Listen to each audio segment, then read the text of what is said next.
il primo turno per le elezioni in Sicilia, tra i 128 comuni al voto, 14 in provincia di Agrigento. Favare e lacrime per l'ultimo saluto al piccolo Antonio Mendolì, il tredicenne che sabato ha perso la vita in un incidente stradale in contrada Portella. Impegno e prospettive per la costruzione di un aeroporto, l'intervento del sindaco Franco Miccichè, da Palermo alla Valle dei Templi con il biglietto treno-autobus. Vittoria della CGIL di Agrigento. I docenti precari della scuola a cui non viene corrisposta la carta docente potranno agire al fine di ottenere il pagamento dei 500 euro non corrisposti per ciascun anno.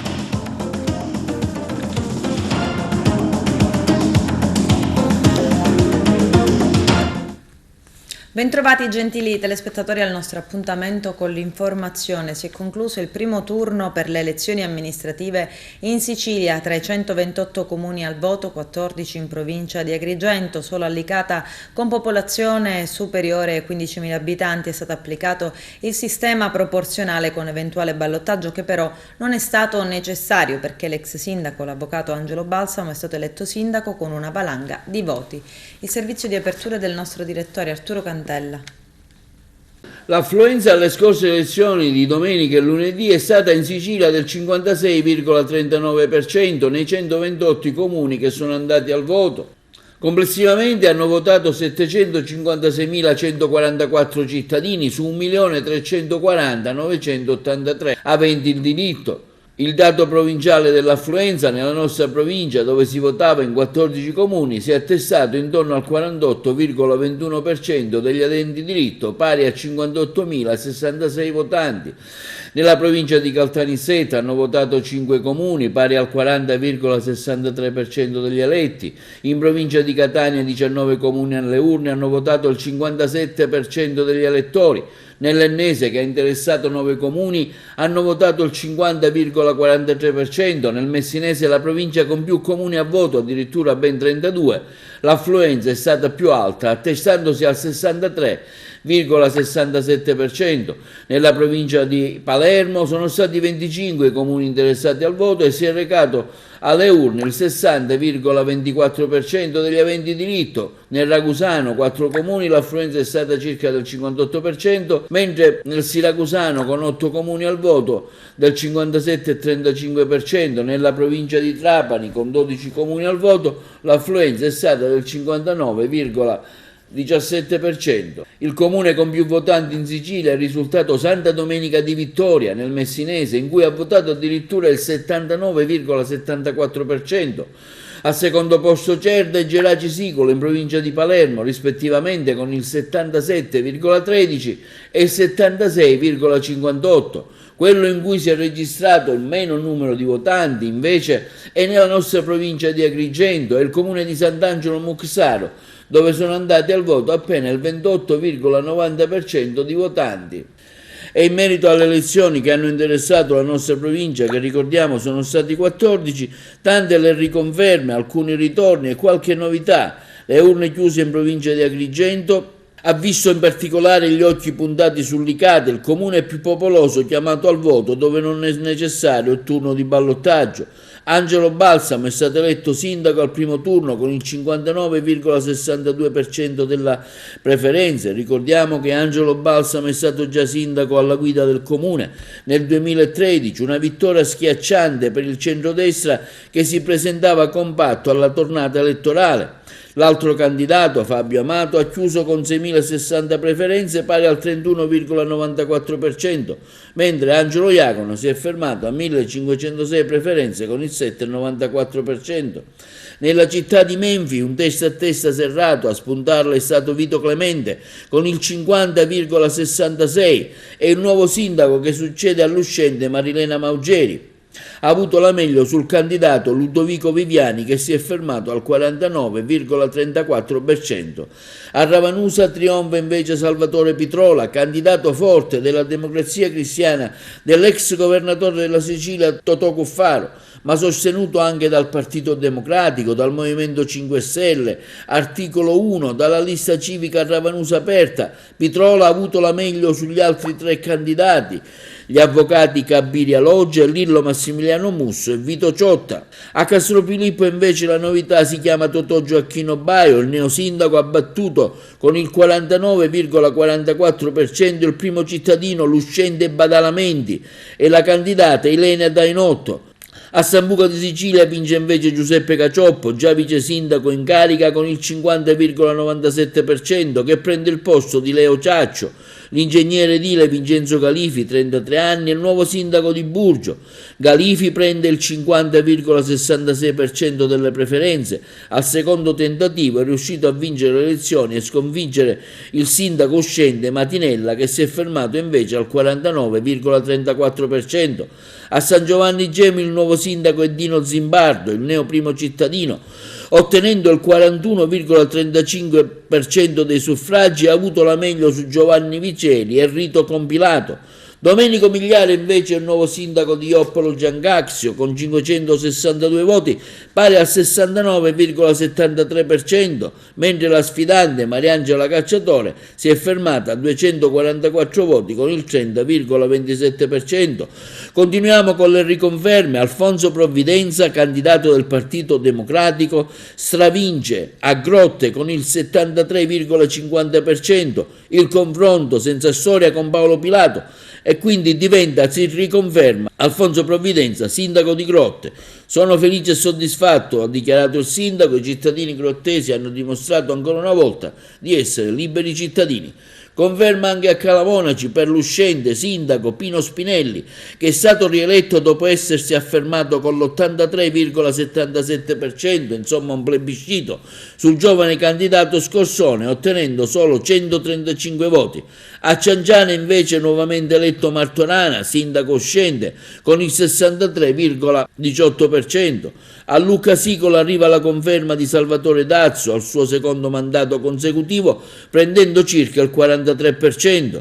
A Sant'Angelo Muxaro riconferma per l'uscente Angelo Tirrito con il 59,01%, amministrerà il comune per altri 5 anni. Ce l'abbiamo fatta, continua il nostro lavoro, afferma il sindaco, per altri 5 anni. Francesco Cacciatore, rieletto sindaco di Santo Stefano di Quisquina, il sindaco uscente era l'unico candidato e il solo avversario per raggiungimento del quorum, un problema che non si era mai palesato. Già ieri sera, alla prima chiusura delle urne, il quorum era stato raggiunto con oltre il 50%, per cui Cacciatore si tratta del terzo mandato. Intanto arrivano i primi commenti, sono quelli della Democrazia Cristiana, primo partito a Modica e a Licata. Il presidente Cuffaro afferma: nella storia con la prima donna sindaco della città barocca.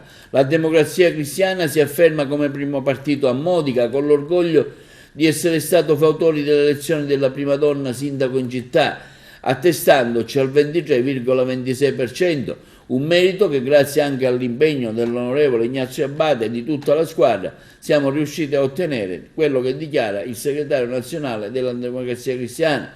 La DC, continua Cuffaro, si attesta anche come primo partito nella città di Licata, raggiungendo la percentuale del 12,99%, pure nell'Agrigentino. Il gioco di squadra e il lavoro del nostro capogruppo all'Asso, onorevole Carmelo Pace, ci inorgoglisce profondamente, ottenendo il risultato della città di Catania.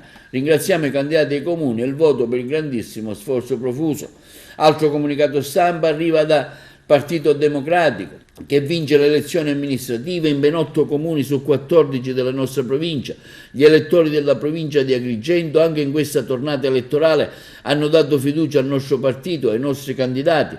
Questo è il commento a caldo, come dicevamo, di Michele Catanzaro, capogruppo all'Asse e punto di riferimento del PD in provincia di Agrigento. I risultati sono stati molto positivi, continua Catanzaro, e ci convincono a proseguire per questa strada.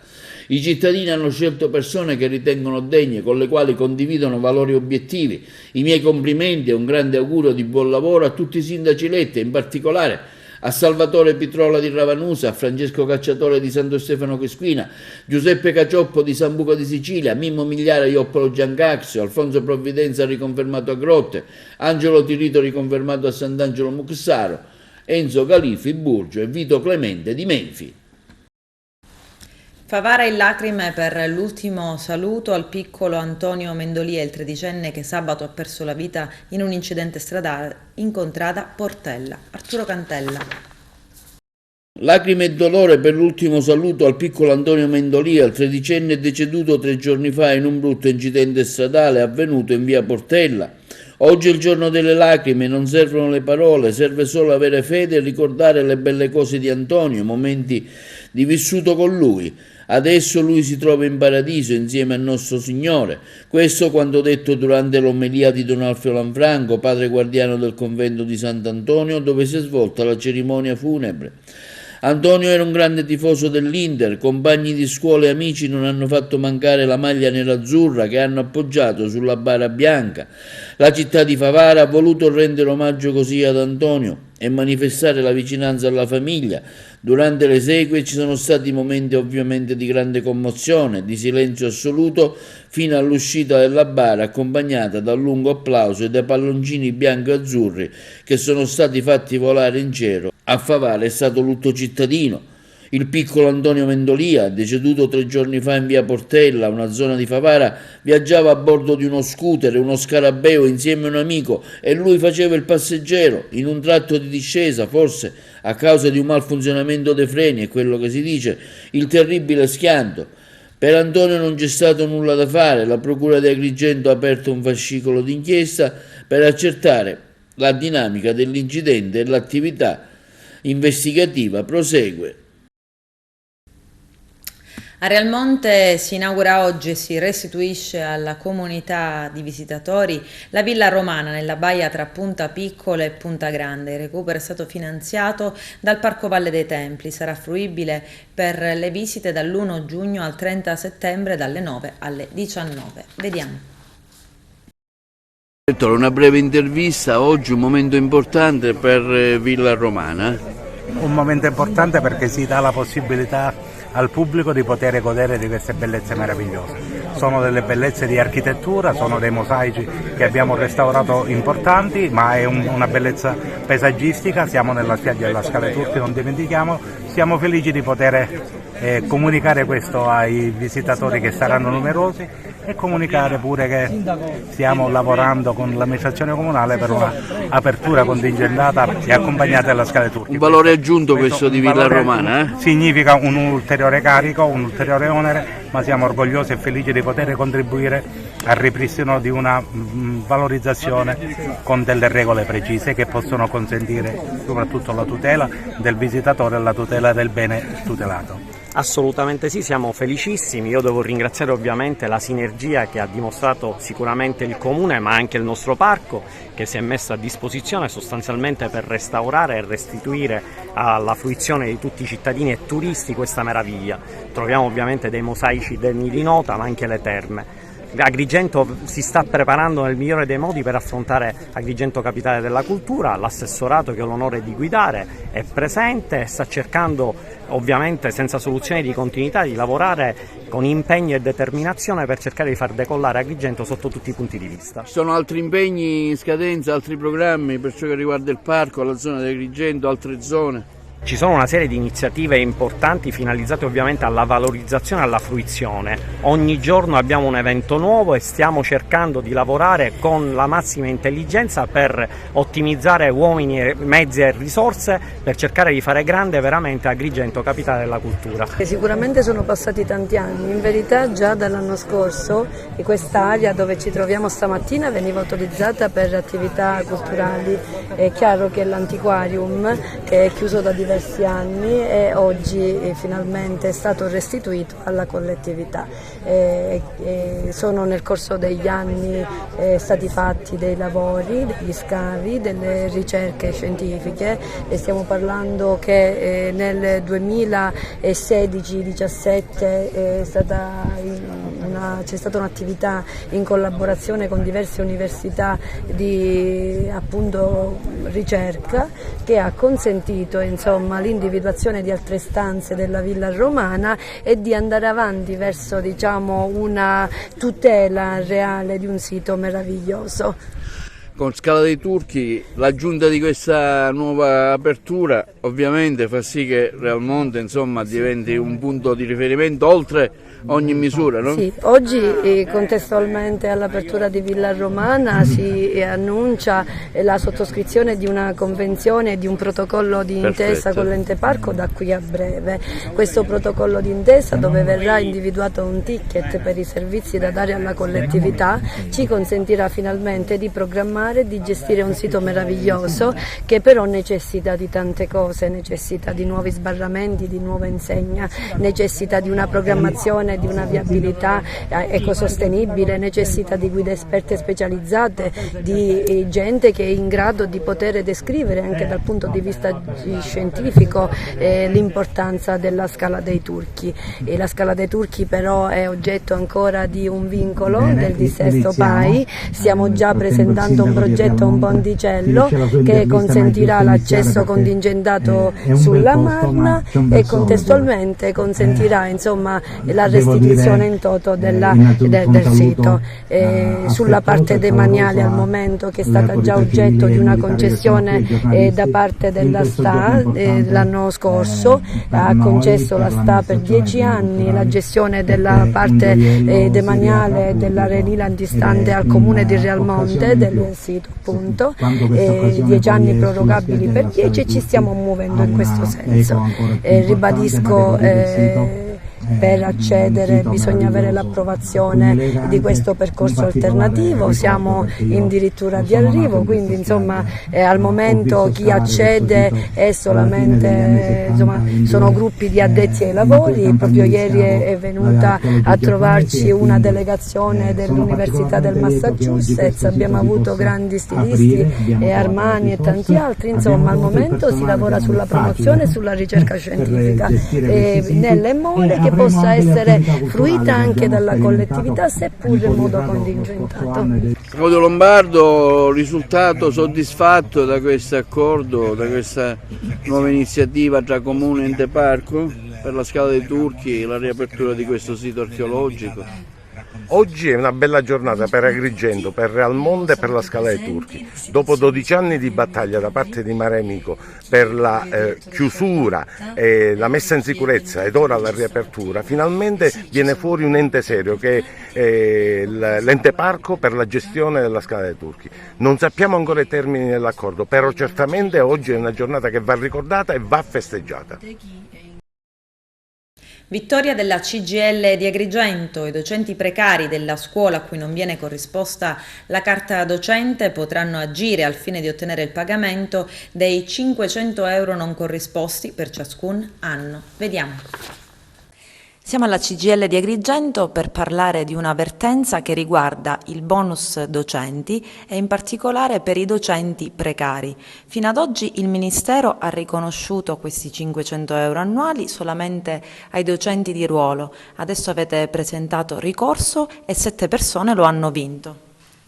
Sì, è stato un grande traguardo per l'FLC di Agrigento, soltanto in 7 per ora hanno partecipato a questo ricorso, ma rappresenta insomma un buon punto di partenza per tutti i docenti precari per poterne fare di nuovi. Abbiamo ritenuto ingiusto come FLC di Agrigento e come FLC tutta in realtà, quindi come comparto scuola, questa disparità tra il docente di ruolo e il docente precario, seppur poi assolvano a ruoli che siano praticamente identici. E quindi per noi è stata una grande conquista, una grande soddisfazione vincere questo ricorso. Chi può fare ricorso? Possono fare ricorso tutti i docenti precari che abbiano almeno un'annualità, un incarico annuale, quindi un anno intero, anche se ci sono stati dei giudici di Agrigento che hanno dato buone speranze anche per tutte quelle persone che hanno in realtà un contratto da supplenza breve, quindi da incarico di istituto. Non soltanto per l'anno in corso, ma anche per gli anni precedenti? Esattamente, vale anche per gli anni precedenti. Queste 7 persone che hanno partecipato e vinto il ricorso sono state risarcite non solo per l'anno corrente, ma anche per tutti gli anni regressi. Cosa possono fare i docenti precari che vogliono partecipare? Devono semplicemente tesserarsi alla CGIL e qui all'FLC avranno tutte le informazioni e gratuitamente potranno partecipare al ricorso, quindi basta soltanto essere iscritti e poi se si supera una soglia di reddito oltre i 38.000 euro pagare un piccolo versamento di soli 50 euro. Gli orari in cui ricevete? Noi siamo aperti tutti i lunedì, mercoledì e venerdì dalle 17 fino alle 20. L'auspicio della costruzione di un aeroporto per Agrigento, l'intervento del sindaco Franco Miccichè, impegno profuso e prospettive. Vediamo.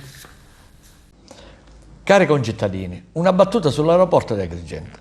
Come ben sapete, il giorno 1 giugno al foyer del Teatro Pirantello ci sarà la sottoscrizione delle quote per la realizzazione di un aeroporto nella città di Agrigento.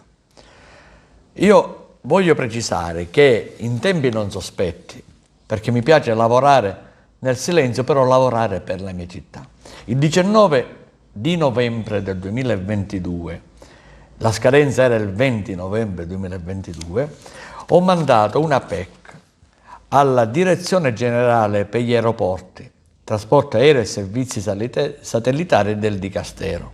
Ho mandato questa PEC dove con una relazione dettagliata, ho manifestato le esigenze reali affinché ad Agrigento possa essere costruito un aeroporto. Ho parlato di distanze, ho parlato di numeri, ho parlato di turismo, ho parlato di tutti quegli argomenti fondamentali, indispensabili affinché in una città ci possa essere un aeroporto. Peraltro, con l'obiettivo, con l'opportunità di Agrigento, capitale italiana della cultura 2025, c'è la massima disponibilità economica da parte del Ministero delle Infrastrutture affinché ci possa essere un finanziamento idoneo per la realizzazione del suddetto aeroporto. Attenzione, non voglio però creare delle aspettative.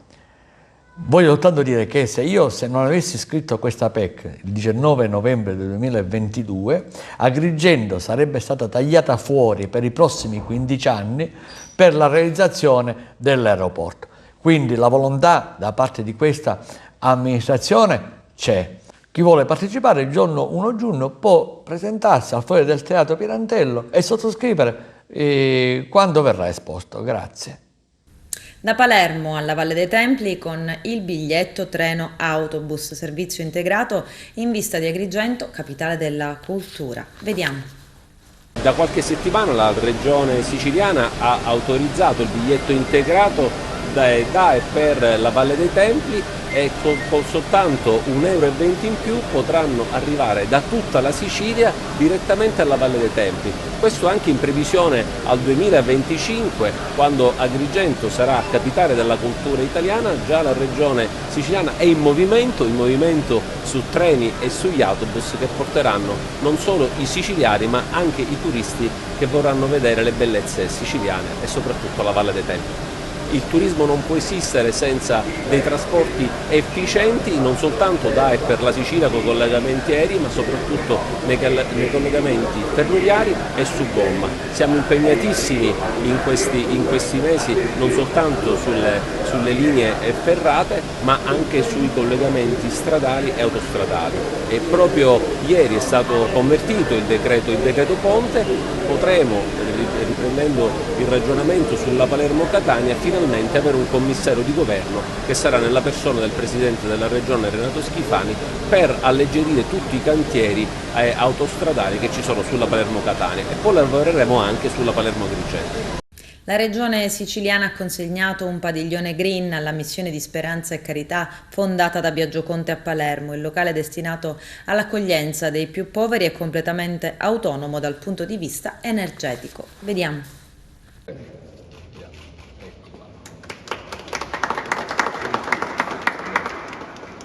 Perché da camerate sistemate meglio, più spazio, dare anche più...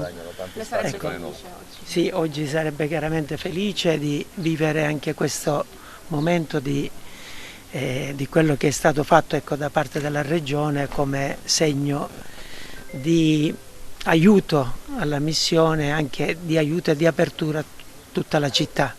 si potrà anche aumentare l'accoglienza, il numero di persone. Noi siamo sempre aperti a questo, ecco, perché continuamente siamo sollecitati, quotidianamente si può dire, o da arrivi o da situazioni varie. Chi ci chiama da Arezzo, chi ci chiama da una parte e dall'altra, ecco, per poter dire sempre anche il nostro sì, il nostro benvenuto a ogni fratello che possiamo accogliere sempre nella fratellanza, perché Quanti posti letto potrebbero darci? e questo lo dobbiamo vedere ora anche con quelli che man mano sono disposti all'accoglienza, nel senso sono fratelli che abbiamo incaricato, volontari, che vanno facendo questo servizio di accogliere, di distribuirle nelle varie comunità in modo tale da poter dare loro gli spazi giusti e adeguati a tutti. Vive anche oggi, ci guarda e a lui regaliamo, al suo impegno, alla sua fede, a quello che ha fatto per i poveri e continua a fare dall'alto dei cieli, regaliamo questa nostra iniziativa che gli avevamo promesso. È una promessa mantenuta, ma non ci fermiamo qui, continueremo ad essere vicini alla Fondazione Biagio Conte, al suo operato, alla sua memoria. Io avevo lanciato qualche mese or sono qui un'idea che intendo perseguire, quella di creare una fondazione propria, attualmente lo stato giuridico è diverso. Lo faccio e lo faremo assieme, spero, al Comune, assieme alla futura provincia, coinvolgendo tutti gli enti istituzionali che siano pronti ad essere con noi, a dare una mano, non soltanto per la salvaguardia del nome di Fratello Biagio, ma per aiutare loro e anche Don Pino a svolgere questa attività della quale saremo sempre grati. L'accoglienza è un principio per me assoluto, non negoziabile, senza se e senza ma, al di là del colore, al di là della provenienza. L'accoglienza di esseri umani per me è fondamentale, irrinunziabile e su questo principio governeremo la Sicilia in questi anni. Sono informato, noi abbiamo deciso di intervenire proprio per cercare di risolvere alla radice il problema.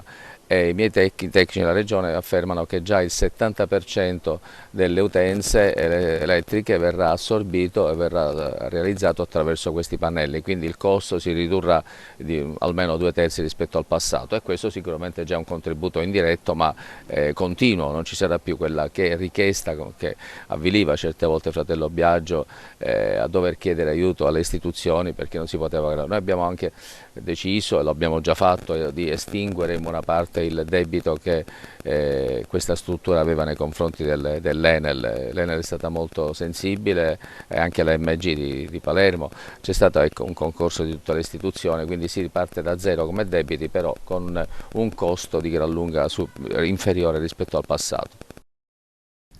5 misure cautelari per altrettanti ladri di maioliche. Arturo Cantella. I carabinieri della compagnia di Sciacca, collaborati dai militari dei carabinieri di Palermo, San Lorenzo e della compagnia di Mazzara del Vallo, hanno eseguito 5 ordinanze di misura cautelare nei confronti di altrettanti soggetti residenti nei comuni di Sciacca, Palermo e Salemi, ritenuti parte di un'associazione per delinquere specializzata nei furti di pregiate maioliche per pavimenti, prodotte tra la fine dell'Ottocento e l'inizio del Novecento da diverse scuole siciliane di ceramica. L'attività investigativa è stata diretta dalla Procura della Repubblica di Sciacca e parte con le mosse dell'arresto a Sambuca di Sicilia da parte della locale stazione dei Carabinieri di alcuni appartenenti al gruppo criminale, sorpresi nel febbraio del 2022 mentre rubavano da una villa disabitata numerose maioliche e consentiva un'analisi mirata di alcune denunce di eventuali simili presentate dai proprietari di diverse abitazioni di vecchia costruzione, per lo più disabitate, ubicate nelle province di Agrigento e di Trapani. Le indagini, al cui positivo esito contribuiva il nucleo Carabinieri Tutela Patrimonio Artistico di Palermo, culminavano nella prima fase con diverse perquisizioni e con il ritrovamento di diverse decine di maioliche, vasi in terracotta, candelabri e argenteria varia. Il modus operandi era ben collaudato e grazie all'ottima conoscenza del territorio Gli esponenti del gruppo individuavano gli obiettivi da colpire. Erano vecchi casolari, abitazioni abbandonate risalenti al XII e XX secolo, al cui interno si introducevano di giorno per non destare ovviamente sospetti. Le maioliche venivano quindi divelte dai pavimenti, riposte in apposite cassette di legno e venivano prelevate di notte e subito consegnate ai ricettatori di Palermo. In alcuni casi era proprio gli stessi ricettatori a commissionare i furti, indicando la tipologia del disegno, il colore delle maioliche richieste. Con le misure cautelari disposte dalla Procura della Repubblica di Sciacca è stato imposto sugli appartenenti al gruppo criminale l'obbligo di dimora nei comuni di residenza e il divieto di uscire dalle abitazioni durante la notte. Sospensione per 7 giorni dell'attività di un bar a Sciacca. Vediamo.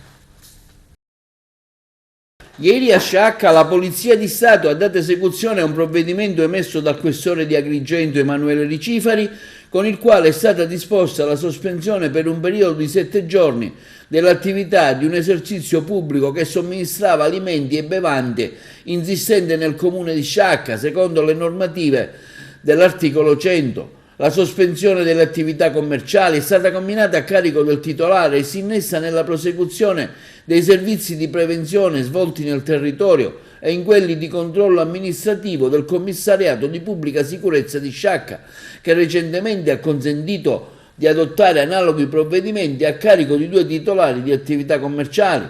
In una di queste, peraltro, si era verificata una violenta aggressione nei confronti di un cliente e l'uomo aveva riportato addirittura lesioni personali. I cennati servizi, svolti in un arco temporale di diverse settimane, hanno così consentito di identificare nel locale interessato soggetti pregiudicati, facendo ritenere al riguardo che la costante presenza di tali persone potesse costituire allarme per la comunità e fonte di tale pericolo per la sicurezza dei cittadini.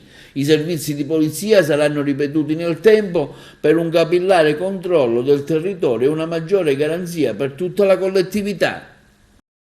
Adesso c'è la pubblicità, tra poco vi aspetto.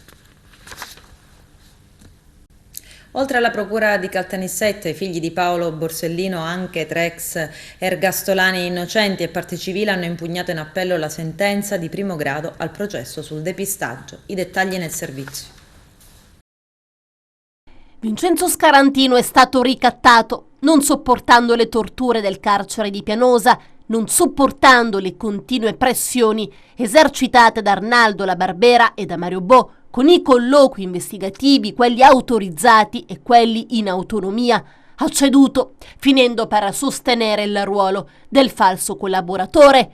È netto il giudizio dell'avvocato Rosalba Di Gregorio, parte civile al processo sul depistaggio delle indagini sull'attentato al giudice Paolo Borsellino. Di Gregorio che difende Giuseppe Lamattina, Gaetano Murana e Cosimo Vernengo, 3 degli 8 accusati ingiustamente della strage del falso pentito Scarantino, ha presentato appello contro la sentenza del Tribunale di Caltanissetta, che ha dichiarato prescritto il reato di calunnia aggravato contestato ai poliziotti Mario Bo e Fabrizio Mattei, assolto il terzo poliziotto imputato Michele Ribaudo. I 3 erano accusati del depistaggio, di aver cioè su input del loro capo di allora Arnaldo La Barbera, poi deceduto, costruito a tavolino una falsa verità sull'attentato datato 19 luglio 1992. Non si può non riconoscere, aggiunge la legale nell'appello, come la natura di soggetti umanamente fragili in primo luogo e, per quanto qui ci riguarda, di Scarantino, di soggetti ricattabili e psichicamente instabili, dediti alla microcriminalità, sia stato il terreno utile e fertile ai pupari a sceglierli come pupi da vestire, ma Scarantino, precisa, non è né è mai stato un collaboratore di giustizia. Non gli si può quindi chirurgicamente sezionare il narrato con l'applicazione rigida della disciplina relativa ai requisiti di intrinseca attendibilità, perché mancano i presupposti di base, la collaborazione e l'attendibilità. Una conclusione che mira dritto contro le argomentazioni dei giudici che proprio sulla inattendibilità di Scarantino hanno incentrato parte della motivazione della sentenza, Nel percorso tortuoso di accuse e di ritrattazioni non possono escludersi spinte esterne, su cui sicuramente non si è indagato, aggiunge ancora il legale, che parla anche di prove sparite, confronti e intercettazioni nascoste, conversazioni mai registrate. I magistrati erano consapevoli di tante cose, come minimo disattenti persino nell'uso distorto di istituti giuridici quali i colloqui investigativi, le intercettazioni fatte e poi nascoste, le mancate verbalizzazioni, i colloqui privi di verbalizzazione, le pause non verbalizzate in alcuni interrogatori e più in generale nella disapplicazione del metodo Falcone di valutazione della prova, come stigmatizzato anche nel processo Borsellino-Quater. È chiaro che se Scarantino, il falso pentito protagonista di clamorose accuse poi ritrattate dinanzi al tribunale, ha dovuto salvare i magistrati del tempo nel suo modo rozzo e incolto, ha voluto, o forse dovuto, attribuire ai poliziotti l'accusa di avergli fatto credere che i pubblici ministeri erano accondiscendenti ed erano disponibili. Calcio Serie C, il Messina in vendita. Vediamo. Le istituzioni devono fare la loro parte, non possiamo usare il condizionale, dobbiamo utilizzare l'imperativo. Proprio questa mattina, unitamente al presidente della seconda municipalità Davide Siracusano e al vicepresidente della sesta municipalità Giovanni Donato, entrambi tifosi prima che istituzioni politiche come me, abbiamo richiesto al sindaco Basile di convocare urgentemente tutti i parlamentari, non soltanto regionali ma anche nazionali messinesi, e tutti i vertici delle maggiori associazioni di categoria, quindi di imprenditoria e non solo, locali e non. Riteniamo che soltanto tramite una fitta rete di contatti si possa trovare un interlocutore che possa acquistare il Messina, che possa salvare il professionismo, perché ricordiamolo, il calcio è oltre ad essere il più importante fenomeno sociale e globale, dà opportunità di lavoro e opportunità economiche, e chi non lo comprende, la politica che fino ad ora non l'ha compreso, è stata assolutamente miope. Adesso dobbiamo agire, non possiamo più attendere perché le scadenze sono strette, e faccio un appello tanto al sindaco Basile quanto al presidente Sciotto. Il sindaco Basile non può lavarsene le mani come Ponzio Pilato, perché è stato eletto dalla città di Messina ed è responsabile di tutti i cittadini messinesi che lo hanno scelto. Il presidente Sciotto deve comprendere chi sono i suoi interlocutori, fissare un prezzo che sia congruo e evitare di essere ricordato come il presidente che ha fatto scomparire definitivamente il calcio a Messina. Noi ci siamo, io, il presidente Siracusano, il vicepresidente Donato e chiunque da parte della politica voglia intraprendere questo percorso. Vogliamo essere anche noi a questo tavolo e fare la nostra perché riteniamo che sia troppo importante il calcio a Messina e salvare la CR Messina. Serie D, Giancarlo Rosato lascia l'incarico di direttore generale dell'Acragas, mentre il numero 1 biancazzurro Giuseppe Deni incontrerà la stampa domani per parlare del futuro della società e di probabili nuovi investitori. Carmelo Lentini. Sono stati giorni frenetici in casa biancazzurra e che hanno segnato due importanti novità. La prima ha riguardato la dimissione del direttore generale Giancarlo Rosato, la seconda invece l'imminente conferenza stampa di domani mercoledì 31 maggio del patron Giuseppe Deni, il quale farà il punto sul presente e il prossimo futuro del club in vista della prossima stagione agonistica in Serie D.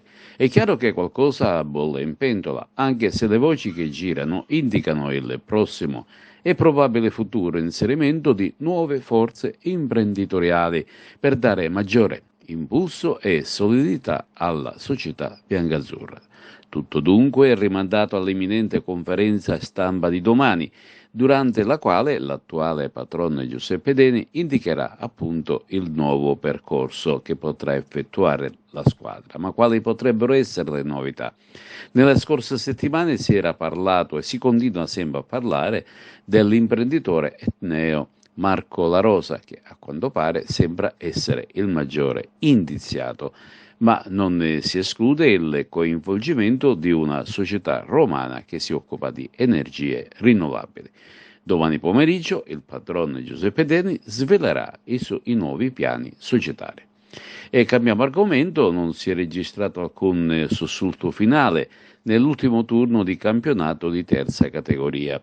Si sono confermate le previsioni della vigilia, per cui i risultati finali hanno confermato i seguenti verdetti: Ribera promosso da qualche settimana in anticipo in seconda, mentre vanno ai play-off Burgio, Bovo Marino a Montallegro, Cianciana e Gattopardo. Escluso invece il River Platene, che ha un distacco dalla seconda classificato, e Burgio di ben 10 punti, per cui per regolamento viene automaticamente escluso dalla griglia. Adesso gli accoppiamenti dei play-off prevedono Burgio Gattopardo e Bovo Marina Montallegro Cianciana, con le prime squadre che hanno diritto di giocare tra le mura amiche lo spareggio.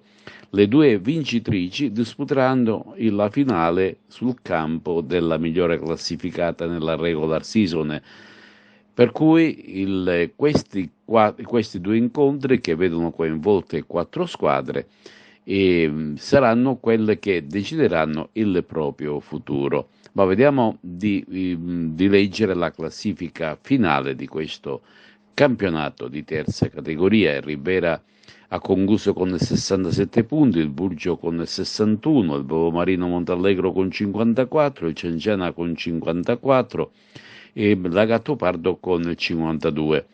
Poi per un solo punto il River Plata rimane fuori, il Real Cadicati 36, Eraclea Minoa 31, Muxar 24, Quisquinese Atletico Licata 21, Atletico Real Monte 18, Camicos 12 e Atena 6. Termina un torneo tra i più combattuti degli ultimi anni, ma per decretare chi andrà in seconda categoria, ora spazio ai play-off. Eccellenza, in casa Pro Favara arrivano le prime riconferme. Giuseppe Moscato. Il capitano Fabio Bossa, il centrocampista Vito Lupo e il bomber Calogero La Piana faranno ancora parte della rosa della Pro Favara, che affronterà nella stagione calcistica 2023-2024 il campionato di eccellenza Girone A. Sono queste le prime riconferme in casa gialloblu, che seguono quelle del direttore sportivo Tino Longo e dell'allenatore Gaetano Catalano. Bossa, Lupo e La Piana sono giocatori di grande spessore di categoria superiore che hanno ben figurato nel campionato appena concluso, dove in molti casi sono stati veramente determinanti. Fabio Bossa, classe 1998 messinese, possiede una visione di gioco che pochi hanno. Il giovane centrocampista ha militato anche in Serie C e in Serie D con la squadra della sua città d'origine. Sarà il terzo anno con la Pro Favara, di cui è capitano e sicuro punto di riferimento per i compagni. Vito Lupo, classe 1990, nato a Palermo, centrocampista di provata qualità, sostanza ed esperienza, una carriera svoltasi sui campi di Serie D ed eccellenza con oltre 300 presenze. È arrivato alla Pro Favara dalla Mazzarese lo scorso dicembre durante la sessione di mercato invernale e si è fatto subito apprezzare per le sue indubbie qualità. Calogero La Piana, nato a Palermo, classe 1997, gioca prevalentemente in avanti e a sinistra con estro e fantasia. È approdato alla Pro Favara la scorsa estate dal Paternò. La Piana è stato il miglior marcatore della squadra nella passata stagione con un totale di 14 reti. Per la prossima stagione la dirigenza della Pro Favara non ha nascosto le proprie intenzioni di puntare a vincere il campionato di eccellenza ed approdare in Serie D, per cui sta preparando una grande rosa di giocatori con l'imminente arrivo di nuove leve per rafforzare un organico già forte. Con questo è tutto, termina qui l'edizione del telegiornale. Grazie per la gentile attenzione e per essere stati con noi. A presto.